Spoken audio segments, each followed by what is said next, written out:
業主終於降價啦！呢一套單邊位別墅僅需要160零萬就可以入手啦。喺我哋華發觀山水紫藤苑2期一個下跌戶型，係可以直接揸車到屋企門口嘅。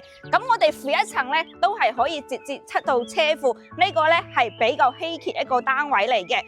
184方，上下係有3層嘅。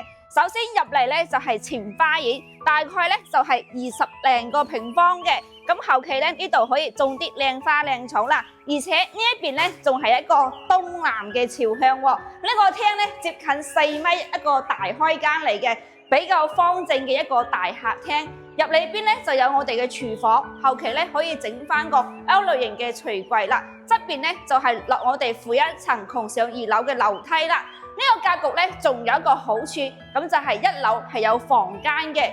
咁平時老人家一齊住嘅話，1樓一間房，唔使上行2樓都係方便好多，而且仲係東南向。上到2樓，首先睇到咧就係呢個中空位，可以做間房或者係做書房都可以。隔離咧係東南向嘅大房間啦，側邊咧仲有我哋一個洗手間同一個客房嘅空間，都係東南向。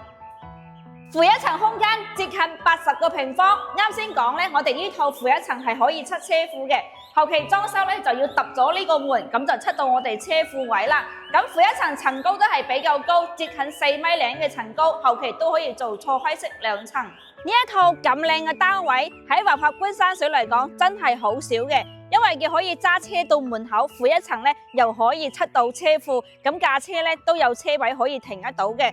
咁目前呢一套房咧總價160零萬，你俾24萬嘅首期，月供5900幾蚊就可以入手呢套單邊位別墅啦。